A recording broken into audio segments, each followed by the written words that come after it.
कराची वालों के लिए बड़ा तोहफा। Chairman People's Party Bilawal Bhutto ने पीपल्स बस सर्विस का इफ्तिताह कर दिया।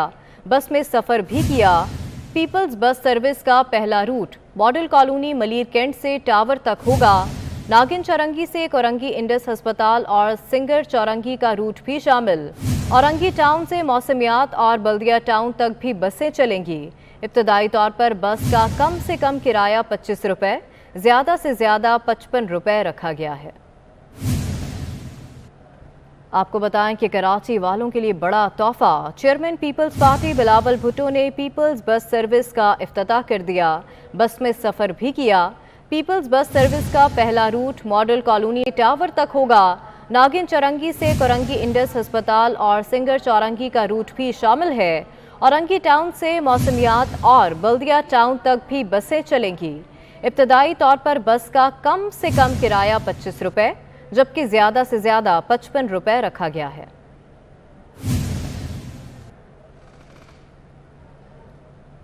वजीर ट्रांसपोर्ट सिंध शर्जील मेमन कहते हैं पीपल्स बस 7 रूट्स पर चलेगी। पहले पर आगाज हो चुका है। सिंध के हर छोटे बड़े जिले में बस सर्विस चलाएंगे। बस का किराया 25 से 50 रुपए होगा। रूट पे जो है इस वक्त बसें चल रही हैं। टोटल 7 रूट हैं। आज रूट 1 जो है, जो मॉडल कॉलोनी से टावर तक का रूट है, उस पर इस वक्त चल रही है।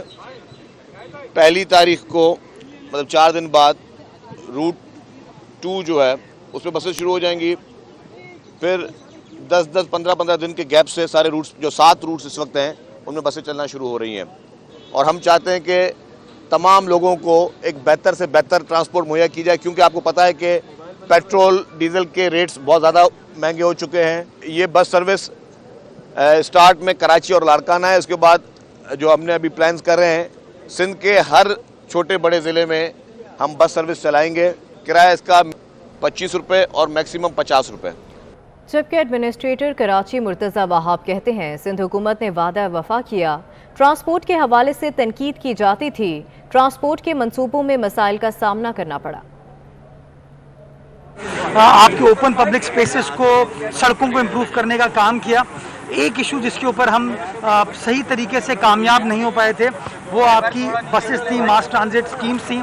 आप सब जानते हैं हमने KCR को CPEC में शामिल कराया, लेकिन बदकिस्मती के साथ जब हुकूमत तब्दीली हुई तो नई हुकूमत ने KCR को उस तरीके से CPEC में शामिल नहीं होने दिया। इसी तरीके से बाकी हमारे ट्रांसपोर्ट के मंसूबों में हमें मसाइल का सामना करना पड़ा।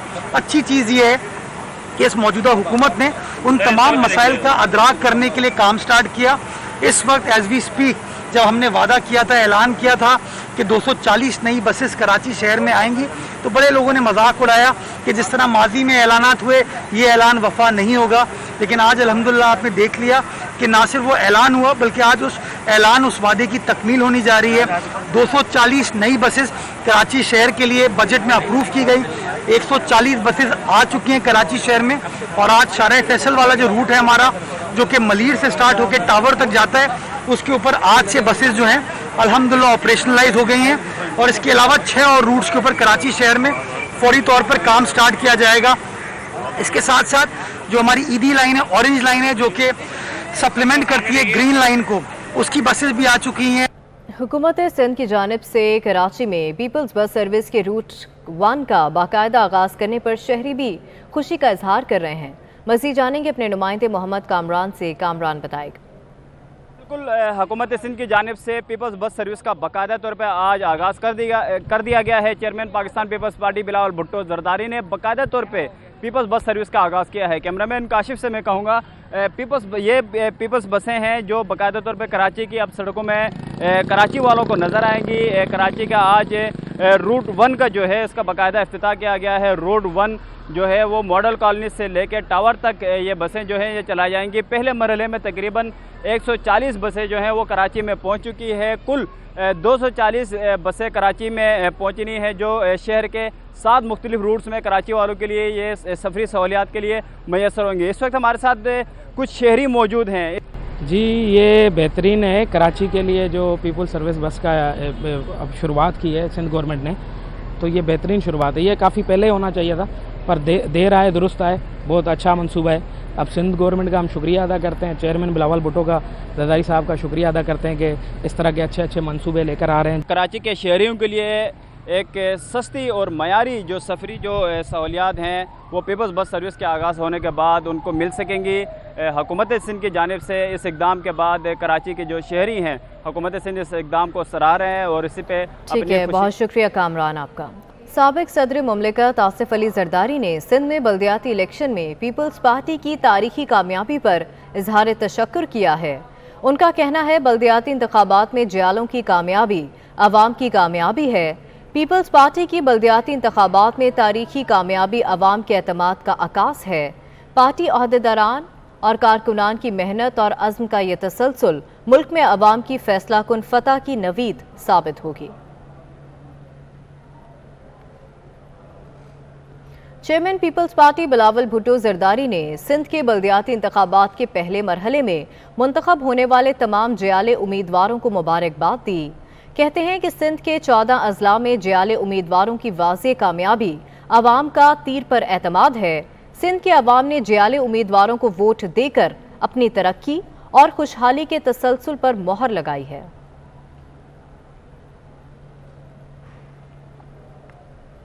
वज़ीर बल्दियात सिंध नासिर हुसैन शाह का कहना है बल्दियाती इंतखाबात में इल्ज़ामात लगाए जा रहे हैं। इल्ज़ामात लगाना मुनासिब नहीं। एक जगह वाक़या ज़रूर हुआ जहां डाकू आए थे, वहां पोलिंग रोक दी गई। जिस जगह वाक़या हुआ नोटिस भी लिया गया। गुज़िश्ता दौरे हुकूमत में तोशा खाना पर हद कर दी गई। ये हुकूमत में है तो ठीक, नहीं है तो सब गलत। नासिर हुसैन शाह ने मजीद क्या कहा, आइए देखते हैं। की जाती है कि जी पता नहीं इलेक्शंस में क्या कराया गया और बड़ी प्रेशर डाले गए, धांधलियां की गईं, लोगों को डराया धमकाया गया जिसमें कोई सदाकत। अगर इस तरह की कोई बात है, फिर कहीं पे कोई ज्यादती किसी के साथ हुई है तो हम हर चीज के जिम्मेदार हैं, लेकिन ऐसा कहीं कुछ नहीं हुआ और फिर वो आके इल्जामात लगाना जो मुनासिब नहीं है। एक दो वाकयात को बहुत ज्यादा हाईलाइट किया गया कि जी वो तो डाकू आ गए हर जगह पे। एक वाकया जरूर हुआ जिस पर एक्शन भी लिया गया है और जिसकी भी नेग्लिजेंस है या जिन लोगों ने किया उन सबको भी इबरत का निशाना बनाया जाएगा। एक कच्चे की पोलिंग थी, वहां पे वो स्टाफ और गया था वो जो दोबारा दोपहर को उनको वापस करा लिया गया और वो इलेक्शन रोक दिए गए हैं। कोई ऐसा इलेक्शन नहीं हुआ कि जहां पे कोई एतराज हो और फिर भी उसको अनाउंस कर दिया गया हो, ऐसा बिल्कुल नहीं हुआ। सब लोग वहां पे मौजूद रहे हैं। इक्का दुक्का वाकयात जरूर हुए हैं, अगर उनको आप काउंट करें तो 0.1% बनते हैं। फिर तोशा खाना, मैडम डिप्टी स्पीकर और एक्टिंग स्पीकर साहिबा, ये तो हद हो गई कि किसी मुल्क से तोहफे दिए गए, वो भेज दिए गए और फिर जब गए तो उसी मुल्क के सरबराह ने जहाज भी नहीं दिया वापसी के लिए। NA 245 के ज़िमनी इलेक्शन के लिए सीनियर सियासतदान फारूक सत्तार के आज़ाद उम्मीदवार की हैसियत से कागजात नामजदगी मंजूर हो गए। मीडिया से गुफ्तगू में फारूक सत्तार का कहना था कि कराची वालों को उनका हक दिलवा कर रहेंगे। मुहाजिर और सिंधी कार्ड इस्तेमाल करने वालों को नहीं छोड़ेंगे। PTI को जो कराची से 14 सीटें मिली वो तमाम ट्रक की हरी बत्ती के पीछे लग गए। 4 करोड़ की आबादी के इस शहर को अब वक्त आ गया कि इनको रिलीफ दिलाया जाए। बिजली का बहरान, पानी का बहरान, जो बल्दियाती मसाइल हैं, कचरा उठाना, निकासी आब, उबलते हुए गटर, ट्रांसपोर्ट का मसला, कोई पब्लिक ट्रांसपोर्ट कराची में नहीं है। इसी तरह अब गैस का मसला, ट्रांसपोर्ट में सर्कुलर ट्रेन के मंसूबे को शुरू कराना, पानी के लिए 65 करोड़ गैलन के मंसूबे को शुरू कराना। 18वीं तरमीम सूबाई हुकूमत और सूबाई खुदमुख्तारी के बावजूद आईन में ऐसे हल मौजूद है। ये ट्रक की बत्ती के पीछे लगाया। जो भी नुमाइंदे थे कराची के अब तक कौमी असम्बली में, सेनेट में, और जो PTI को भी जो यहाँ से 14 सीटें मिली, वो सब ट्रक की बत्ती के पीछे लगे 18वीं तरमीम के। दीगर खबरें शामिल करें। आपको बताएं कि लाहौर हाई कोर्ट ने पंजाब असम्बली में मखसूस नशिस्तों पर नोटिफिकेशन जारी करने की हिदायत कर दी। 5 नशिस्तों के बाद तहरीक इंसाफ की असेंबली में अरकान की तादाद 163 हो जाएगी। मुस्लिम लीग काफ के 10 अरकान की हिमायत भी तहरीक इंसाफ को हासिल है, जबकि मुस्लिम लीग नून के पास 165 अरकान हैं। उधर मुस्लिम लीग नून ने नोटिफिकेशन जारी करने के लाहौर हाई कोर्ट के हुक्म को चैलेंज करने का फैसला कर लिया। जराये के मुताबिक मुस्लिम लीग नून फैसले के खिलाफ इंट्रा कोर्ट अपील दायर करेगी।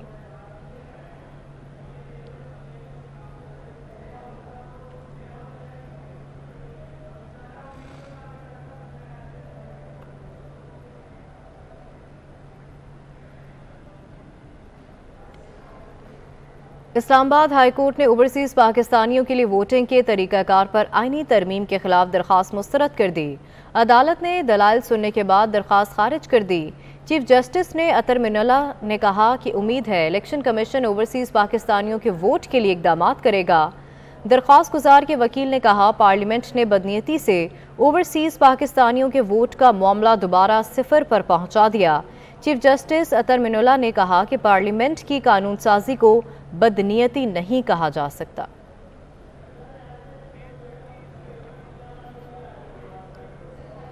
लिया में साबिक वज़ीर आला उस्मान बुज़दार के 4 भाइयों की जमानत मंजूर कर ली गई। चारों के खिलाफ 900 केनाल अराजी की गैर कानूनी एडजस्टमेंट का केस है। एंटी करप्शन कोर्ट ने 1-1 लाख के मचलकों के एवज 4 जुलाई तक अबूरी जमानत मंजूर कर ली। इसी हवाले से बात करेंगे, जाहिद सरफराज हमारे साथ मौजूद हैं। जाहिद, बताएगा इस मामले के हवाले से। बिल्कुल जी, आज साबिक वज़ीर पंजाब सरदार उस्मान बुज़दार के 4 भाई जो है एंटी करप्शन कोर्ट लिया के अंदर पेश हुए। यहाँ पर इनके 4 जो साबिक वज़ीर पंजाब के 4 भाई हैं, उमर बुज़दार, अयूब बुज़दार, इसके साथ दीगर थे, वो आज अदालत में पेश हुए। जिसके बाद अदालत ने 2 जुलाई तक जो है इनके मुलजमान की दो मुकदमात के अंदर 2 जुलाई तक जमानत जो मंजूर कर लिया है। इस वजह से बात की तो जब अदालत में पेश होते इस मौके पर पाकिस्तान तहरीक इंसाफ के मकामी जो क्यादत थी वो भी इनके साथ मौजूद थी और वज़ीर पंजाब के भाइयों का कहना था कि हम पर झूठे केसेस बनाए जा रहे हैं जिनमें वो उनकी हक और साथ की फतवा होगी। जी ठीक है, बहुत शुक्रिया जाहिद आपका। कराची वाले बिजली मजीद महंगी होने के लिए तैयार हो जाएं कि इलेक्ट्रिक सार्फिन के लिए बिजली 57 पैसे महंगी करने की समरी कल काबीना में पेश की जाएगी। वफाकी काबीना की मंजूरी के बाद नोटिफिकेशन जारी किया जाएगा। आपको बताएं कि इलेक्ट्रिक सार्फिन के लिए बिजली 57 पैसे महंगी करने की समरी कल काबीना में पेश की जाएगी। इसी हवाले से बात करेंगे, अवैस कियानी हमारे साथ मौजूद है। अवैस, बताएगा इस हवाले से। जी बिल्कुल, 57 पैसे जो है के इलेक्ट्रिक के लिए बिजली जो महंगी करने की जो बात की गई वो अब टेकअप हो रहा है मामला कल काबीना में, और वफाकी काबीना की मंजूरी के बाद 57 पैसे फी यूनिट जो है वो इजाफे की जो नोटिफिकेशन जो है वो जारी किया जाएगा। बिजली रवा माली साल की पहली तिमाही एडजस्टमेंट के मामले में महंगी करने की तजवीज़ दी गई थी और कराची वालों से इजाफी वसूली जो है वो 3 माह के लिए जो है वो की जाएगी। 57 पैसे फी यूनिट के इलेक्ट्रिक के लिए बिजली महंगी करने की मंजूरी कल वफाकी काबीना देगी। ठीक है, बहुत शुक्रिया अवैस कियानी आपका। वफाकी हुकूमत ने पंजाब की अवाम को बिजली पर सब्सिडी देने की सिफारिशात पर एतराज़ात लगा दिए हैं। महकमा तवानाई पंजाब ने वफाकी हुकूमत के तहफ़्फ़ुज़ात और एतराज़ात से पंजाब हुकूमत को आगाह कर दिया है। ज़राए के मुताबिक वफाकी हुकूमत ने 100 से 200 यूनिट तक टैरिफ रेट में कमी पर एतराज़ात लगाए हैं। मज़ीद जानेंगे अपने नुमाइंदे अली रामे से। अली, बताएगा इन एतराज़ात के हवाले से। जी बिल्कुल, पंजाब हुकूमत का प्लान है कि 45% ऐसी आबादी जो कि 100 से 200 यूनिट तक बिजली कंज्यूम करती है घरेलू सार्फिन, उनको 103 अरब रुपए की सब्सिडी 3 माह के लिए देनी है और इसके लिए टैरिफ रेट और सेल्स टैक्स के ऊपर जो कमी है उस हवाले से वफाकी हुकूमत की सिफारिशात और उनकी अप्रूवल जो है वो लाजमी है। अब इसके लिए पंजाब हुकूमत ने वफाकी हुकूमत से रब्ता किया, लेकिन टैरिफ के ऊपर जो है वो वफाकी हुकूमत नहीं मान रही और उन्होंने एतराज़ात लगाए हैं कि पूरे मुल्क में जो एक टैरिफ रेट चल रहा है उसी टैरिफ रेट पर पंजाब जो है उनसे वसूल करेगा। और दूसरी तरफ जहाँ तक बात है जनरल सेल्स टैक्स की, तो जनरल सेल्स टैक्स के ऊपर 56 अरब रुपए की टैक्स छूट जो है वो नहीं दी जा सकती और इसके लिए अब महकमा तवानाई पंजाब ने बाकायदा ऐवान वज़ीर आला पंजाब को आगाह किया है कि जो पंजाब हुकूमत का एक सब्सिडी प्लान है उस पर अब वफाकी हुकूमत की तरफ से एतराज़ात आ गए। तो यही तो मेन पॉइंट है कि टैरिफ के ऊपर जनरल सेल्स टैक्स के ऊपर जो है वो वफाकी हुकूमत को उनको यहाँ इस मामले के ऊपर जो है उनको मुतमईन करना है, लेकिन वो पंजाब हुकूमत नहीं कर सकी। लेकिन अब महकमा तवानाई पंजाब के ज़राए ने बताया कि पंजाब हुकूमत वज़ीर ख़जाना जो है उनसे बातचीत करने के बाद जनरल सेल्स टैक्स के ऊपर जो टैक्स छूट के हवाले से है उस पर बातचीत करेगी, ताकि जो एक सब्सिडी का प्लान है आवाम के लिए 103 अरब रुपए का 3 माह के लिए उस पर अमल दरामद हो सके। ठीक है, बहुत शुक्रिया अली रामे आपका। की बरामदात साल के आखिरी महीनों में मुस्बत की बजाय मुनफी हो गई। फैसलाबाद के टेक्सटाइल शोबे के निटवेयर सेक्टर में बरामदात में वाज़े कमी आई है। बरामदात में माहाना कमी 4% हुई है। एक्सपोर्टर्स का कहना है कि मसाइल पर तवज्जो ना दी गई तो कामयाब टेक्सटाइल का शोबा भी नाकाम होगा। मज़ीद जानेंगे अपने नुमाइंदे बिलाल डोगर से। बिलाल, आगाह कीजिएगा। मारियात की जारी करदा रिपोर्ट के मुताबिक मुल्क का बरामदी शोबे सबसे कमाओ पोत नेटवेयर जो है इस पर वो भी गुज़िश्ता माह की बनस्बत डिप में, जबकि गुज़िश्ता साल के रवा महीने की निस्बत वैल्यू के अंदर ज़्यादा जबकि क्वांटिटी के अंदर कम होता दिखाई दे रहा है। Chairman Pakistan housing manufacture and export association हमारे साथ मौजूद हैं, मियां काशिफ ज़ैन से बात करें कि हम यही कहते हैं कि हमें बिजली, गैस और इस तरह की ख़ास तौर पे जो एक्सपोर्ट इंडस्ट्री है उसको तो वो रिलीफ दें। अगर हम कॉटन से हट के पॉली कॉटन पे जाएंगे, नायलॉन के ऊपर जाएंगे, हमें इंपोर्ट्स करने पड़ेंगे वो रॉ मटेरियल्स जो हैं, और उसके बाद भी हम कंपेटिबल नहीं रहेंगे। तो इन सारी चीज़ों को मद्देनज़र रखते हुए तो गवर्नमेंट से हमारी यही मुतालबात हैं कि आप लेवल प्लेइंग फील्ड दें हमें। आप बिजली, गैस, ये जो पेट्रोल प्राइसेस हैं और इसके बाद जो हमारे रिफंड्स हैं, अगर ये सारी चीज़ों को मेंटेन नहीं करेंगे, कोई एक भी फैक्टर को अगर आप डिस्टर्ब करेंगे तो उसका इम्पैक्ट लाजमी आएगा। बहुत शुक्रिया। काशिफ ज़ैन साहब हमारे साथ मौजूद थे। उनका कहना था कि हुकूमत को फिलफ्लॉर जो है मुस्बत अंदाज के अंदर इन तमाम चीज़ों के ऊपर गौर करना होगा, वरना देर हो जाएगी और हमारी मौशत का सबसे अहम सहारा और कमाऊ पुत जो शोबे हैं वो डिप में जाते ज़्यादा दिखाई देंगे, जो कि मुल्क की मुफाद के लिए। बहुत शुक्रिया बिलाल आपका। अभी आपको बराह रास्त ले चलेंगे। सिंध असम्बली का इजलास इस वक्त जारी है और सईद गनी इजहार ख्याल कर रहे हैं। अवाम ने एक जमात को अक्सरियत दी और उनके साथ जुल्म और ज्यादती हो गया। अमेरिका ने मिलकर और पता नहीं किस किस मुल्क ने मिलकर उनको हुकूमत से हटा दिया। मैडम, आज भी जो जमातें वफाकी हुकूमत का हिस्सा हैं उन्होंने 2018 के मुतनाज़ा तरीन इलेक्शन में, जिसमें पीटीआई को जबरदस्ती जितवाया गया, आज की हुकूमत की जो कोलिशन हुकूमत है उस जमातों ने 70% वोट लिया है 2018 के इलेक्शन में और पीटीआई को 28% वोट मिला था।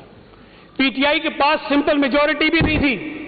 पीटीआई की हुकूमत भी कोलिशन गवर्नमेंट थी और पीटीआई की हुकूमत खत्म इसलिए हुई कि उनके इत्तेहादियों ने उनका साथ छोड़ा है। उनके इत्तेहादी ज़ाहिर है कि उनकी नालायकी का बोझ अपने कांधों पर नहीं उठा सकते थे। उन्होंने मुनासिब समझा कि उसको छोड़ा और इमरान खान साहब को घर भेज दिया। अब मुझे समझ नहीं आती कि ये जो एक कहानी है कि अमेरिका ने खत्म किया, भाई वो कहते हैं मरासला जो है वो आया था 7 मार्च को। उनको पता चला कि जी ये कोई साजिश हो रही है और किसी अमेरिकी आदमी ने जो है हमारे सफीर को कुछ कह दिया। 8 मार्च को अदम एतमाद की तहरीक कौमी असम्बली में जमा हुई है। 9 मार्च को वजीर आजम साहब फरमाते हैं, मैं तो शुक्राने के नफल अदा कर रहा हूं कि इन लोगों को मैंने ट्रैप कर लिया है, ये मेरे ट्रैप में आ गए हैं और मेरे पास ट्रम्प कार्ड है, मेरे पास सरप्राइज है, मेरे पास पता नहीं क्या क्या है, मैं उनको बता दूंगा कि मैं क्या क्या कुछ कर सकता हूं। 27 मार्च को जाकर उन्होंने इस्लामाबाद के अंदर वो खत लहराया जब उनको पता था कि अब उनकी हुकूमत जा रही है और लिफाफा वो दिखाया कि मेरे पास ये खत पड़ा हुआ है।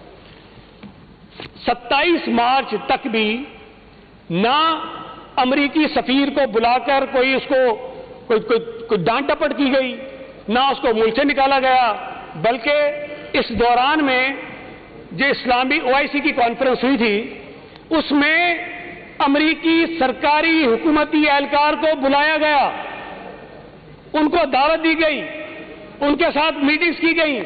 फिर वो मीटिंग्स हमारे वजीर खारजा ने सोशल मीडिया पे शेयर की और कहा कि बड़ी खुशी हुई इनसे मिलके कि इन्होंने बहुत अच्छी अच्छी बातें की और हमने बड़ी अच्छी अच्छी बातें की। ये उस मरासले के आने के बाद की बातें थी, सारी कुछ होती रही।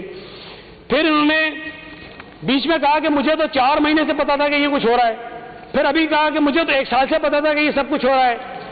मैडम, यहां से जब बिलावल भुट्टो जरदारी साहब की क़यादत में अवामी मार्च कराची से शुरू हुआ, ग़ालिबन 28 फरवरी को या 27 फरवरी को, बिलावल भुट्टो जरदारी साहब ने कराची से लेकर इस्लामाबाद तक जितने मकामात पर अपना खिताब किया वहां एक बात उन्होंने जरूर कही। उन्होंने कहा कि कराची के लोगों ने तुम पर एतमाद कर दिया है, तुम इस्तीफा दो, फौरी तौर पर इलेक्शन का ऐलान कराओ। फिर वो लाहौर गए, फिर मुख्तलिफ जगहों से जाके इस्लामाबाद गए। उन्होंने कहा कि पूरे मुल्क के लोगों ने तुम पर एतमाद कर दिया है, तुम इस्तीफा दो और घर जाओ, और अगर तुम इस्तीफा नहीं दोगे तो हम नो कॉन्फिडेंस का मोशन असेंबली में लेकर आएंगे और तुम्हें निकालेंगे। सईद गनी इज़हार ख्याल कर रहे थे कि कोरोना दोबारा दहशत फैलाने लगा। गुज़िश्ता 24 घंटों में 2 मरीज जान की बाजी हार गए। रवा माह कोरोना से 9 अमवात रिपोर्ट हो चुकी। गुज़िश्ता रोज़ 382 केसेस मुस्बत आए। सिंध के बाद पंजाब सबसे ज़्यादा मुतासर हुआ, जबकि मुस्बत केसेस की शरह 2.85% रिकॉर्ड की गई।